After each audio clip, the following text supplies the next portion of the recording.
저는 오늘 여러분과 함께 적극적으로 나아가라, 이 제목으로 말씀을 나누고자 합니다. 매사에 부정적이고 소극적인 사람은 쉽게 불안과 공포의 노예가 되고 성공할 수 있고 승리할 수 있는 기회들을 모조리 놓쳐버리고 맙니다. 하나님께서는 언제나 적극적인 사람들을 통하여 크신 일을 이루가셨지 소극적인 사람들을 사용하지 않으셨습니다. 구약의 아브라함이나 모세나 여호수아나 다윗이나 다 적극적인 인물들이었습니다. 예수님 당시에도 큰 기적을 체험한 이들은 한결같이 적극적인 사람들이었습니다. 예수님의 제자 중 가장 적극적인 인물이 베드로였고 가장 많은 기적을 베드로가 체험했습니다. 예수님의 마음을 감동시킨 사람들, 즉 스르보니게 여인, 로마의 백부장, 회당장, 들것에 들려온 중풍병자, 혹은 12의 혈루병 앓는 여인 등은 모두 다 적극적으로 장애를 뛰어넘고 주님을 찾은 사람들이었습니다. 오늘날 우리의 삶 속에도 마찬가지입니다. 적극적으로 하나님을 찾고 찾는 사람은 하나님을 만나게 됩니다. 적극적으로 나아가는 길이 바로 하나님과 함께 일할 수 있는 길이 되는 것입니다. 어떻게 하면 소극적인 부정적인 태도를 버리고 적극적이며 긍정적이고 창조적인 삶으로 나갈 수 있을까요? 오늘 그 길에 관해서 여러분과 함께 은혜를 나누고자 합니다. 첫째로 우리가 적극적인 삶을 살기 위해서는 하나님이 주시는 마음속에 꿈이 반드시 있어야 됩니다. 꿈은 내일을 가슴에 잉태한 사람들입니다. 그 때문에 꿈이 없는 개인이나 민족은 내일을 잃어버린 사람들인 것입니다. 내일이 없는 자는 망할 수밖에 없습니다. 내일이 없는 자가 인생을 적극적으로 창조적으로 긍정적으로 살아갈 수가 없습니다. 그렇기 때문에 가슴 속에 꿈을 품어야 내일을 향해서 우리는 기대를 가지고 희망을 가지고 용기 있게 나갈 수가 있는 것입니다. 우리의 믿음의 조상 아브라함은 꿈의 사람이었어요. 그는 75세에서 120세가 넘도록 꿈을 쫓아다니며 산 사람입니다.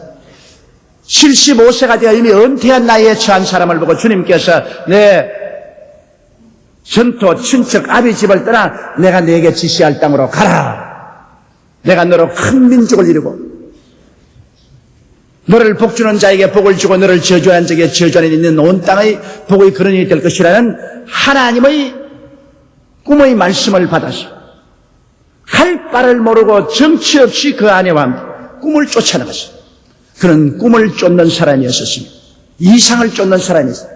그래서 가나안에서 애굽으로, 애굽에서 가나안으로 천신만고를 겪으면서 그는 꿈을 쫓아나갔고, 그래서 하나님은 적극적으로 꿈을 쫓는 그를 통해서 유태민족을 이루가신 것입니다. 모세는 하나님께로부터 꿈을 얻고 그 꿈을 가슴에 품고 80에 인생을 재출발하는 사람이었습니다. 그는 80까지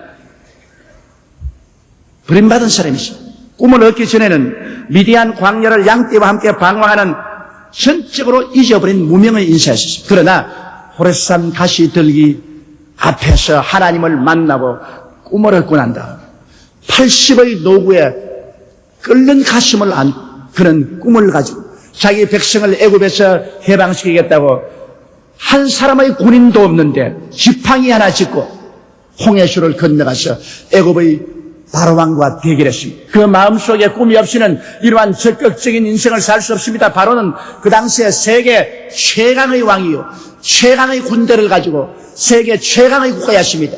그런 바로에게 430년 동안 종살이하는 자기 민족을 구원하기 위해서 80노구에 지팡이 하나 짚고 대결에 나간다는 것은 그 가슴 속에 엄청난 꿈을 가진 사람이기 때문에 그런 것입니다.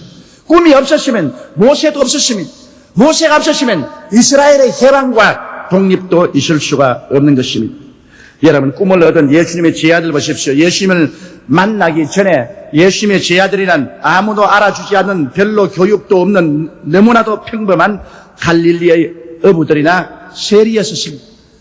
어느 누구도 그 사람들이 위대한 인물들이라고 생각하지 않았습니다. 그러나 예수님의 선택을 받고 그리스도의 말씀을 듣고 오순절날 성령을 받고 그들의 가슴 속에 불타는 꿈을 얻고 난 다음에 이렇게도 너무나 평범하고 교육도 없는 갈릴리 사람들이 세계 역사를 뒤엎어버리고 지금도 온 세계 희망의 등불이 되는 위대한 하나님의 사자들로 변화되어버리고 말한 것입니다.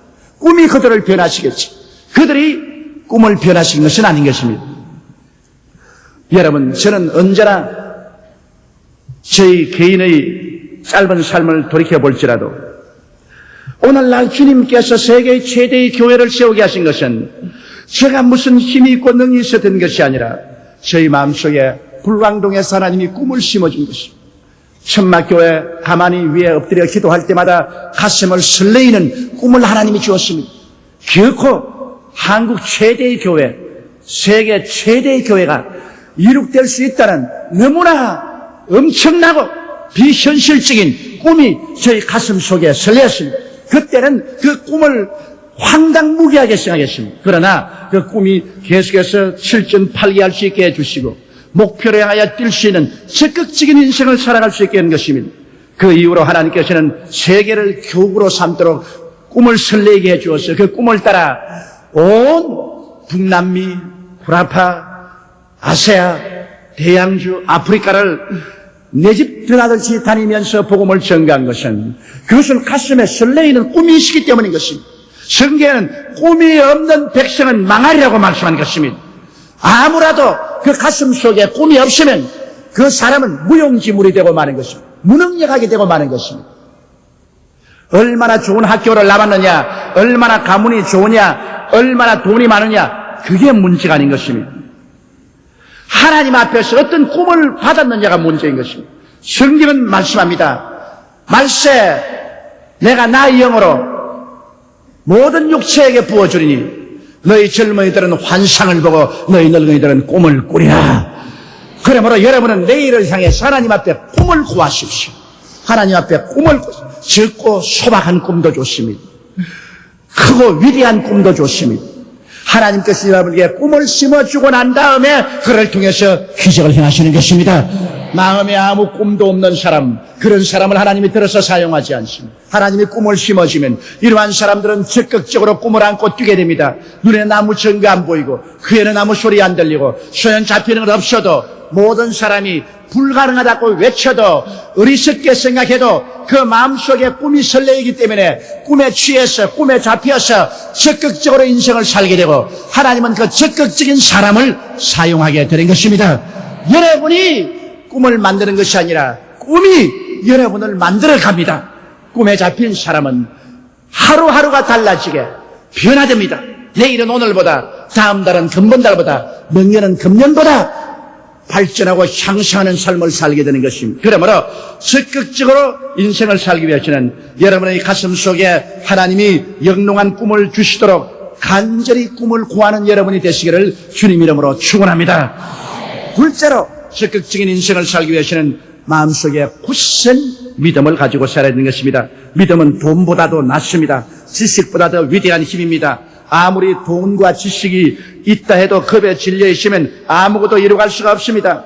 그러면 믿음이란 무엇인가? 믿음이란 하나님이 살아계신 것, 하나님을 간절히 찾으면 반드시 복을 주신다는 것을 믿는 것입니다.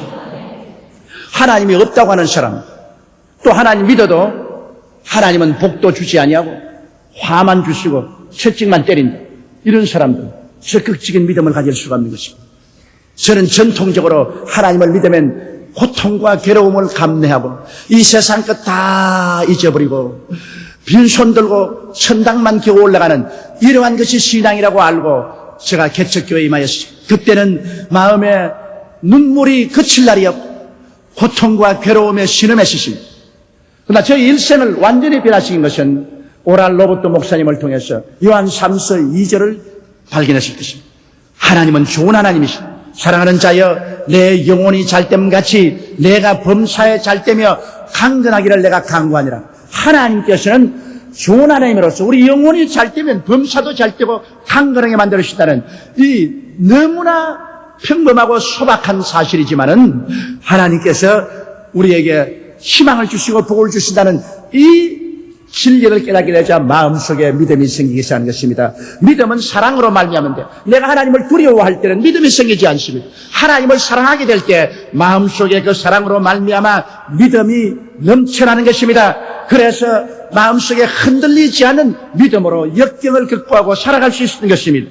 성경에는 히브리서 11장 6절에 믿음이 없이는 기쁘시게 못하나니 하나님께 나아가는 자는 반드시 그가 계신 것과 또한 그가 자기를 찾는 자들에게 상 주시는 이심을 믿어야 할지니라고 말씀하고 있는 것입니다. 그러므로 하나님은 우리에게 화를 주는 하나님이 아니라 우리에게 상을 주십니다. 도적이 오는 것은 도적질하고 죽이고 멸망시키려는 것뿐이요 인자가 온 것은 양으로 생명을 얻게 하되 풍성히 얻게 하라고 말했습니다. 다윗은 뭐라고 말했습니까? 야훼는 나의 목자시니 내게 부족함이 없으려는 굳은 신념을 가지고 있었습니다. 이러므로 하나님은 좋은 하나님인 것입니다. 너희가 자식의 떡을 달래하면 돌을 주며 생선을 달래하면 뱀을 줄 자가 있겠는가? 너희가 악할지라도 자기 자식에게 좋은 것 줄 줄 알거든. 하물며 천부께서 구하는 자에게 좋은 것으로 주지 않겠는가? 이러므로 하나님에 대한 끝없는 사랑과 끝없는 믿음을 가지고 나갈 수가 있는 것입니다. 이러므로 하나님의 말씀에 귀를 기울이고 말씀을 믿고 순종할 때 하나님은 기적을 가지고 우리와 함께 해주시는 것입니다. 우리의 모든 일을 쓰고 않는 곳에 하나님이 같이 계시고 우리의 환난과 역경 중에 하나님이 함께 하여서 우리를 건지고 우리를 영화롭게 하는 좋으신 하나님이신 것입니다. 이러므로 여러분께서 마음속에 추호도 의심하지 말아야 할 것은 사망의 엄침한 골짜기를 다닐 때도 하나님은 우리 버리지 않고 지팡이와 막대기로 사망의 엄침한 골짜기에서 해를 받지 않도록 붙들어주는 하나님인 것입니다. 하나님은 원수의 목전에서 원수에게 짓밟히고 공격을 당할 때 오셔서 진수성찬 베푸시고 기름으로 머리에 발라서 우리를 승하게 하시고 결국에는 잔이 넘치는 삶을 주십니다.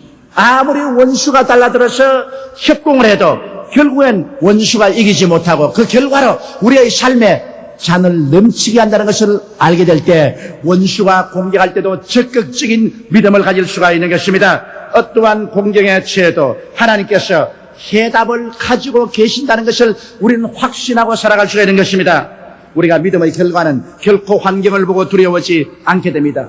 아무리 환경이 고단하고 괴로워도 부정스럽고 고통스러워도 우리는 환경을 보고 살지 않습니다. 그 환경을 변화시키고 오히려 그를 통해서 우리에게 위대한 승리를 주는 하나님이 계시다는 것을 알게 될 때 우리는 흔들리지 아니하는 것입니다. 우리는 하나님의 사람들이기 때문인 것입니다. 그리고 하나님을 믿는 믿음을 가지고 있으면 역경을 당할 때 낙심하지 않습니다. 사람들이 보기에는 다 망했다고 생각하는데 하나님 그것을 통해서 위대한 역전의 드라마를 연출해 주시기 때문인 것입니다. 하나님을 사랑하는 자, 곧 그 뜻대로 부르심을 입은 자들에게는 모든 것, 좋은 것, 나쁜 것, 성공과 실패, 건강과 병드는 것, 있을 때와 없을 때를 다 합쳐서 전국적으로 선하게 만들어준다고 말씀하고 있는 것입니다. 그러므로 하나님의 도우심을 항상 바라고 우리는 확신을 하고 살 수 있으며 그렇기 때문에 오래오래 인내할 수 있습니다. 눈에 아무것도 안 보여도 인내할 수 있습니다. 귀에 아무 소리 안 들려도 인내할 수 있습니다. 내 앞길이 험해도 인내할 수 있습니다. 캄캄해도 곧장 아침이 다가올 것을 알기 때문에 인내할 수 있는 것입니다. 이러므로 여러분께서 하나님을 믿는 믿음, 좋은 하나님, 우리를 사랑해 주시는 하나님을 믿는 믿음을 굳세게 가지면 인생을 적극적이고 긍정적으로 살아갈 수 있게 되는 것입니다. 셋째로 담대해야 인생을 긍정적이고 적극적으로 살아갈 수 있는 것입니다. 담대함이란 용기 있게 미지의 세계에 도전하는 것을 말합니다. 항상 내가 잘 아는 내 집, 내 동리 밖에 나가려고 하지 않는 사람은 겁 많은 사람이요, 그 사람은 우물난 개구리가 되는 것입니다. 오늘날은 국제화 시대입니다. 우리 한국 민족도 잘 살아가기 위해서는 이제는 배타적인 마음을 버려야 됩니다. 나는 외국에 가보면 한국 사람들이 좀 외국 사람과 섞여가 살면 좋겠는데 언제나 한국 사람끼리 모여서 삽니다. 뉴욕에 가도 코리안타운, LA 가도 코리안타운, 오스트라리아에 가도 코리안타운. 외국까지 나가시도 외국인과 합쳐서 살지 못하고 한국 사람끼리 모여서 미국이나 구라파에 나가서 10년이 넘어도 그 나라 말 한마디도 못하고 사는 사람이 수두룩합니다. 이러한 폐쇄적이고도 옹졸한 삶을 살아가지고서는 여러분 국제화 생활을 할 수 있습니다. 적극적으로 살기 위해서는 외국인의 사회 속에 뛰어들어가야 합니다. 우물 안에서 나와서 대양 속에 뛰어들어가야만 되는 것입니다. 그래서 두려움을 내가 던져버리고 하나로 합쳐서 살아야 됩니다. 그래야 오늘날 경쟁 있는 삶을 살아갈 수가 있는 것입니다. 여러분 담대하기 위해서는 늘 하나님 말씀을 묵상하고 기도함으로 하나님과 가까워져야 됩니다. 하나님께서는 여호수아에게 이스라엘 백성을 맡기고 가나안 땅으로 들어가려고 말할 때 너희는 강하고 담대하라. 여호수아야 마음을 굳세하고 담대하라. 내가 너와 함께 하나니 강하고 담대하라. 항상 하나님의 말씀을 마음에 묵상하고 그 속에 있는 것을 행하라. 내가 너와 같이 한다고 말한 것입니다. 하나님의 말씀을 묵상하고 기도함으로써 마음에 하나님과 가까워져야 되는 것입니다. 그럴 때 담대해지는 것입니다. 우리 CA 고등학교 학생에 나오는 여학생 한 사람이 나에게 소박한 편지를 썼습니다. 목사님 꼭 날 좀 만나 주십시오. 왜냐하면 나는 하나님께 늘 기도하지만은 일방적인 기도만 합니다. 하나님은 귀에 들리는 음성으로 한 번도 대답을 안 해줍니다. 너무나 마음이 안타깝습니다. 하나님께 나는 밤낮을 불구하고 부르시어 기도해도 하나님께서는 침묵하시고 나에게 한마디도 들리는 음성으로 말을 안 해주니 너무 답답해서 목사님하고 개인 상담을 해야 되겠으니 꼭 시간을 내주십시오. 그래서 내가 그 편지에 대답했습니다. 사랑하는 딸아, 너만 대답 못 듣는 게 아니라 나도 못 듣는다. 36년 동안 목회한 나도 아무리 기도해도 하나님이 내 귀에 들리는 음성으로 말씀하지 아니하신다. 하나님께서 내게 말씀하실 때는 성경을 읽을 때, 기도할 때 마음속에 고요하고 잠잠하게 생각을 통해서 하나님 말씀해 주시지 귀에 안 들린다. 그러니 70만 성도를 맡은 나도 못 듣는데 네가 어떻게 듣겠느냐. 그러므로 이제부터 들으려고 하지 말고 하나님 말씀을 공부하라. 창세기부터 요한계시록까지 열심히 말씀을 읽고 묵상하고 그렇게 하면 하나님의 성령이 충만하고 하나님이 너와 같이 한다. 그런 대답을 했습니다. 여러분 담대하기 위해서는 그러므로 하나님의 말씀으로 충만하고 성령이 충만할 때 담대해지고 또 하나님의 뜻을 우리가 분별하고 나가면 하나님이 나와 같이 계신다고 하면 무엇이 겁이 납니까? 동남풍아 불어라, 서북풍아 불어라, 가시밭에 백합아 예수 향기 날린다고 담대하게 나갈 수 있는 것입니다. 우리가 담대하기 위해서는 모험적이 돼야 돼요. 흥하든지 망하든지 성하든지 쇠하든지 살든지 죽든지 하나님 한 믿고 근본일척으로 한번 뛰어나가는 이러한 모험적인 용기가 있어야 무엇가 생기는 것입니다.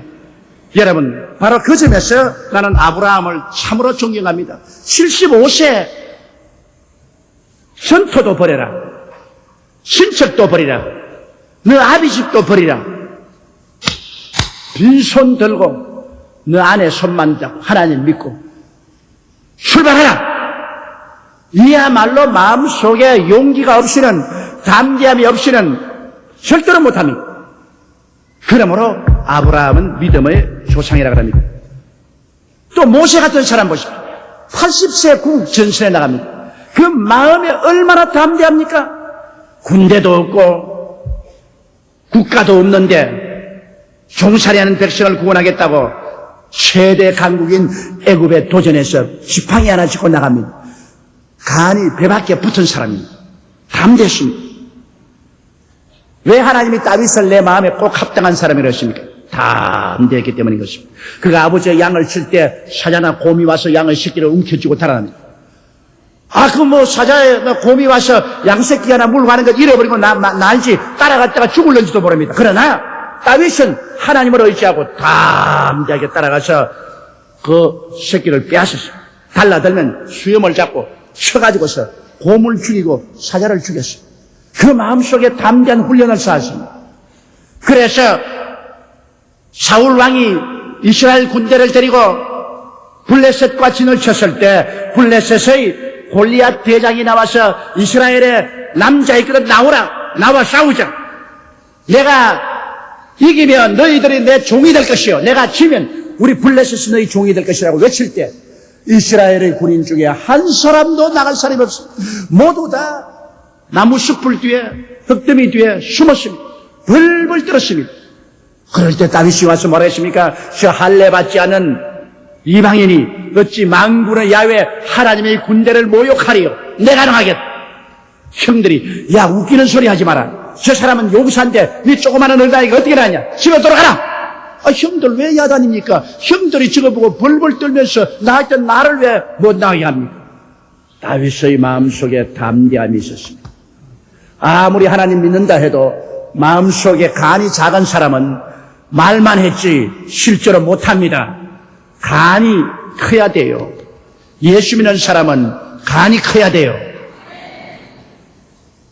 그래서 사울왕의 허락을 받고 물맷돌 5개 가지고서 역전의 용사인 골리앗을 향해서 나갑니다. 골리앗이 다윗을 보고 내가 개인 줄 알고 지팡이 들고 나오냐?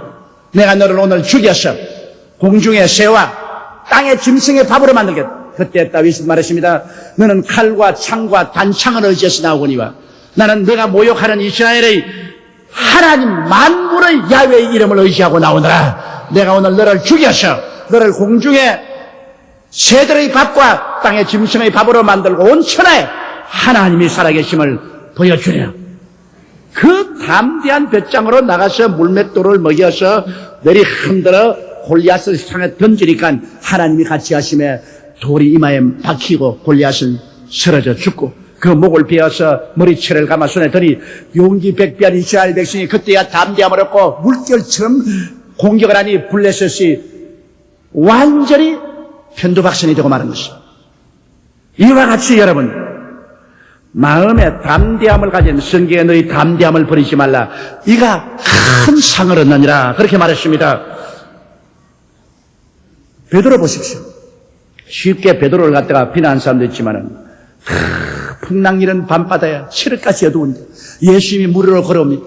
전부 다 유령이라고 감칠 때 예수께서 내니 두려워하지 말라고 하니까 베드로가 주님은 나도 무리로 걸어오가 하소서. 주님께서 오라.